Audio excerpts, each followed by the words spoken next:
of us in this room know how interlinked energy transition is with energy security. And in this regard, I was really delighted this morning to hear both Congressman Pappas and Congressman Lawler's strong emphasis on the 3+1 partnership between Greece, Israel, Cyprus, and the United States. A project that I helped to architect as U.S. Ambassador in Athens, and an effort that the Biden administration continues to very strongly support. One of the facets of this regional energy cooperation, of course, is electricity interconnections in the East Med. There are lots of proposals that are out there in this regard, but I want to underline, most importantly for the United States, is our welcoming of the progress that all of these projects are making.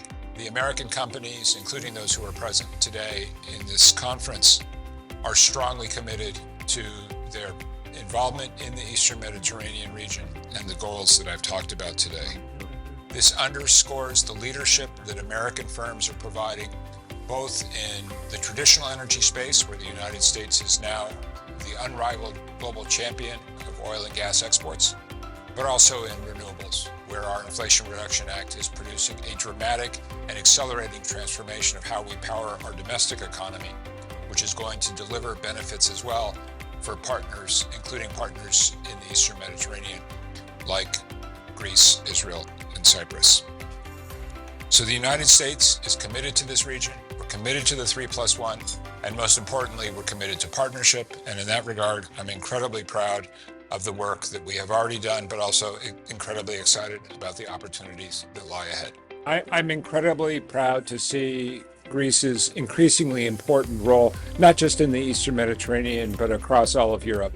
I was with Prime Minister Mitsotakis 3 weeks ago in Vilnius, Lithuania, for the 3C Summit. It was fantastic to see how much respect he enjoyed, but also the vital role that Greece is playing, both to drive the pace of energy transition, but also delivering non-Russian gas across all of Central and Eastern Europe through projects like the Alexandroupoli FSRU and the expansion of the Revithoussa terminal. First of all, it was terrific to see Minister Skrekis. I congratulated him on Greece's increasingly strong credit rating in international markets, but also on the fantastic record that he set in motion, which is now being sustained by Minister Skylakakis in terms of the expansion of Greece's renewable power portfolio. Greece has become an international leader in that regard, and it's incredibly exciting to see. I was also encouraged by the discussion today about some of the electricity interconnectors, the prospects for the Great Sea project connecting Cyprus to Crete, and then also the various projects that the Kopoulizos and others are working on to connect Egypt with Greece and then the larger European energy grid. The current conversation is for the electrical interconnection between Cyprus and Crete. It's the project promoter is the Independent Power Transmission Operator of Greece. It's a total capacity of 2,000 megawatt, which is 2 gigawatt, 1,000 each direction. The project is of common interest. Project of common interest, PCI, for the European Commission means that it receives a grant from the European Commission in order to connect two member states. In this particular case is Cyprus and Greece. 100 million will be placed by the Republic of Cyprus as a support to the project promoter shortly, and operational by the end of 2029. It's a very challenging project. Technically, without the recent technologies of special cables, it wouldn't have been possible. Nowadays, it is possible. And there is also this connection between Israel and Cyprus, which is another 329 kilometers, another 1,000 megawatt there. And you understand it's another 1 billion investment, euro.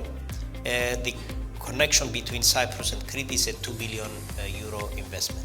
The strategy for the green transition of the Greek energy mix started here, was announced here in New York in 2019 by the Prime Minister Kyriakos Mitsotakis, when he said that we're going to phase out all lignite power plants by 2028.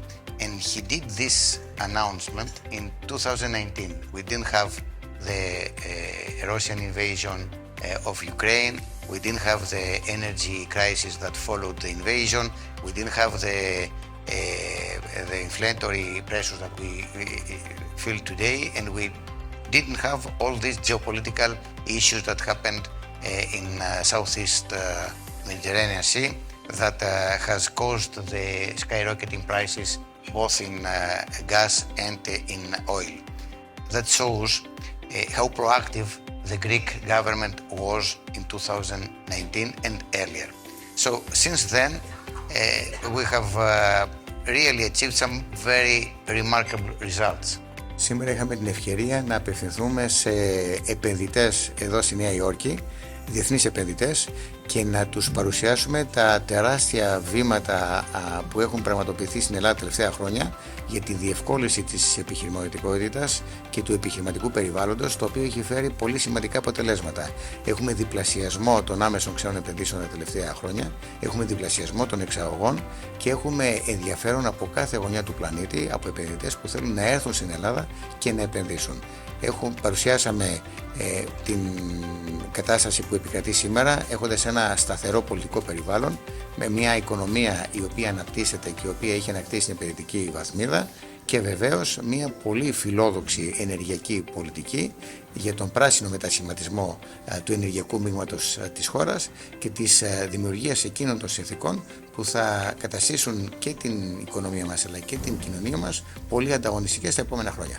Το βασικό μήνυμα που θέλουμε να περάσουμε είναι ότι σήμερα η Ελλάδα αποτελεί ένα μέρος το οποίο μπορεί να προσελκύσει διεθνείς επενδυτές που θα έρθουν, θα επενδύσουν και με αυτόν τον τρόπο θα βοηθήσουν την οικονομία μας να αναπτυχθεί, θα δημιουργήσουν χιλιάδες θέσεις εργασίας και βεβαίως θα βελτιώσουν και το εισόδημα των Ελλήνων. Σήμερα η σύγκριση της Ελλάδας με τις χώρες, με πλουσιότερες χώρες σε όλο τον πλανήτη μπορούν να δώσουν ανταγωνιστικά πλεονεκτήματα σε ό,τι αφορά σε ένα ξένο επενδυτή να έρθει να επενδύσει και η επένδυσή του να πετύχει.